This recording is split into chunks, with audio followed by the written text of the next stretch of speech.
Welcome to an incredible story that will not only inspire you, but also improve your English skills at the same time.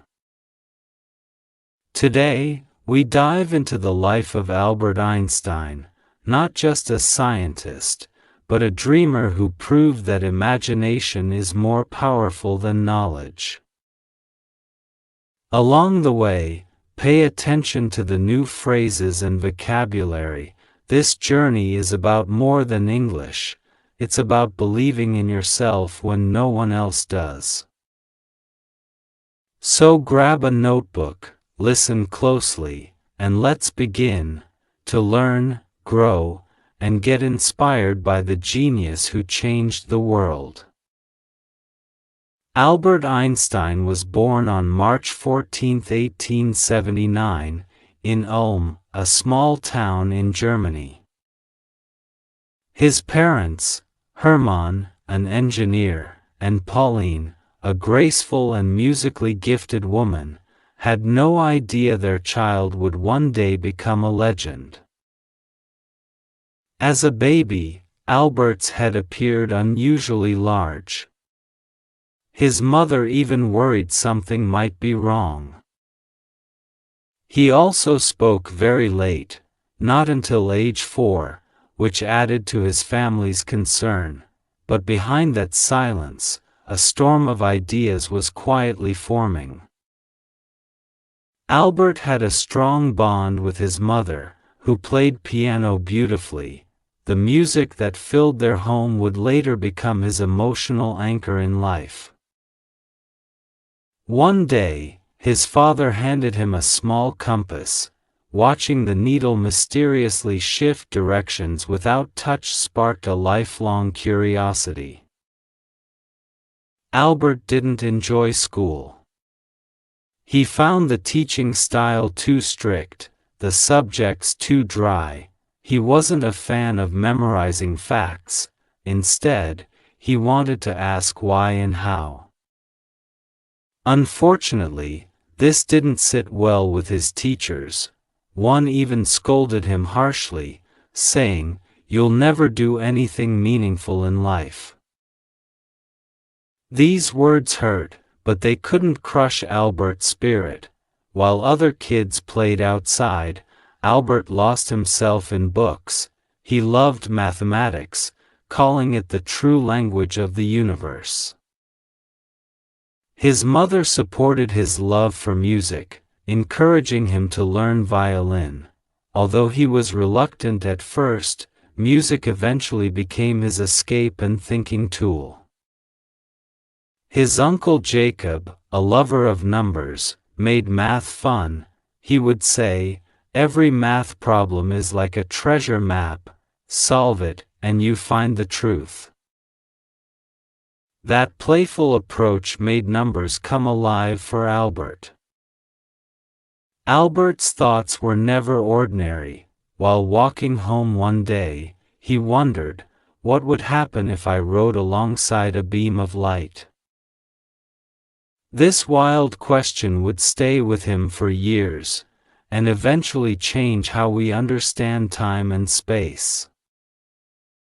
At 15, life turned tough. His father's business collapsed, and the family had to relocate to Italy. Albert stayed behind in Germany for school but was miserable without his family. He eventually dropped out. School felt like a prison. Instead, he became his own teacher, reading, questioning, and learning freely. He believed true education wasn't found in a classroom, but in curiosity. At just 16, Albert wrote his first scientific paper.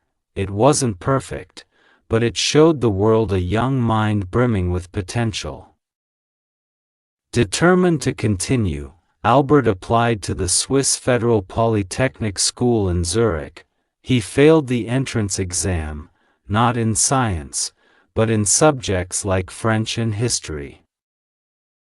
But Albert didn't quit. He worked hard for a year, filled the gaps, and passed the second time. Life in Switzerland was refreshing. Students were encouraged to think independently. Albert fit in much better here, but still, he had challenges. He was more interested in ideas than in lectures. His professors often found him undisciplined and even lazy, but Albert was simply different. He would often skip class to study deeper scientific questions like, what is light? How does time really work? While studying, Albert met Mileva Merrick, a brilliant physics student and the only woman in his class. They shared a love for science and spent long hours exchanging ideas and dreams. Albert once wrote to her, "Together, we will unlock the secrets of the universe." Their relationship had challenges, but they supported each other with hope and passion. In 1900, Albert graduated with a physics degree, but his career didn't begin the way he'd hoped. Albert applied to universities for teaching or research jobs, but his professors, unimpressed by his rebellious style, gave poor references. He faced rejection after rejection. Albert applied to universities for teaching or research jobs, but his professors, unimpressed by his rebellious style, gave poor references. He faced rejection after rejection. He reviewed technical documents and inventions, not exactly a dream job for a physicist. But Albert used his spare time wisely. He called the patent office his thinking lab. Whenever he got time, he scribbled down theories about light, time, and energy. Albert married Mileva in 1903. They had a simple ceremony and later welcomed their first child, Hans Albert. Life was tough. Albert's income barely covered their needs, and they lived in a small apartment. Friends advised him to give up on science and focus on stability, but Albert refused. He said, "I'd rather struggle with purpose than live comfortably without it." Even through financial pain and rejection, Albert kept working on his ideas. At age 26, Albert published 4 scientific papers in 1 year, a year now known as Annus Mirabilis, Miracle Year. Number 1. The photoelectric effect proved that light behaves like tiny particles called photons. This earned him the Nobel Prize later. Number 2. Brownian motion gave clear proof of the existence of atoms. Number 3. Theory of special relativity. This was the most mind-bending idea. Albert claimed that time and space are not absolute, but relative. They change depending on how fast you're moving. This theory introduced the world to the famous formula, E equals mc squared, energy equals mass multiplied by the speed of light squared. It meant that a tiny amount of matter can turn into a massive amount of energy. This wasn't just a scientific breakthrough, it would later power nuclear energy and nuclear weapons. Number 4. Mass-energy equivalence. This idea shocked even seasoned scientists. Albert proved that mass and energy are 2 forms of the same thing. It changed the way we understood the universe forever. By the end of 1905, Albert was no longer just a patent clerk. He had become a rising star in the world of science. In the following years, Albert's theory spread across Europe.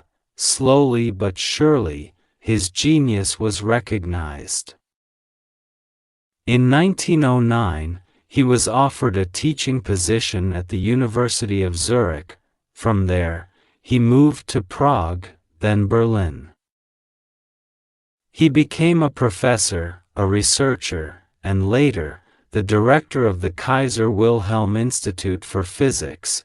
He was living the dream, but not without sacrifice. While his fame grew, his personal life suffered. Albert and Mileva drifted apart. The emotional weight of parenting, poverty, and endless pressure caused cracks in their relationship. Eventually, the two separated. Albert later married his cousin Elsa, but the deep emotional connection he once had with Mileva, it never truly returned. Albert was more than a scientist. He was a thinker, a fighter for peace, and a voice for the voiceless. He openly spoke against war, racism, and injustice. He refused to stay silent during World War I, unlike many scientists of the time who supported the war. He once said, "Peace cannot be kept by force, it can only be achieved by understanding." Even after he won the Nobel Prize in Physics in 1921, he didn't let the fame blind him. Instead, he used his popularity to advocate for education, human rights, and freedom of thought. As Hitler rose to power in Germany, Albert, being Jewish, faced great danger. Nazis burned his books, called him a traitor, and placed a bounty on his head.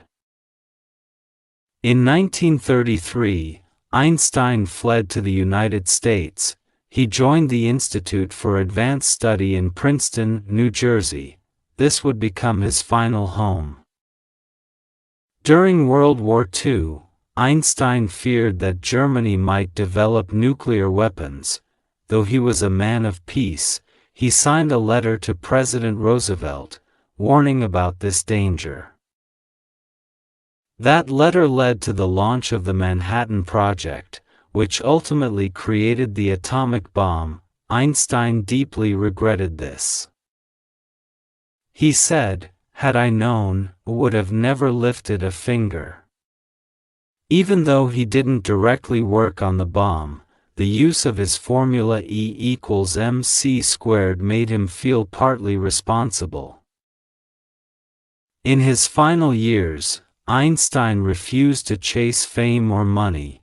He declined political office, turned down powerful positions, and lived a simple life. He kept writing, thinking, and teaching till the end. His hair grew wild, his eyes sparkled with curiosity, and he continued to ask big questions like, is there a unified force behind the universe? What lies beyond space and time? In 1955, at age 76, Albert Einstein passed away, but his ideas didn't die. They continue to shape space travel, technology, physics, and even our thoughts about reality itself. Albert Einstein's life teaches us that being different is not a weakness, it's your gift. That asking why and dreaming wildly can change not only your life, but the entire world. And no matter how many times you're rejected, if your heart is curious, you'll rise again. So keep asking, keep learning, and never stop believing in your ideas.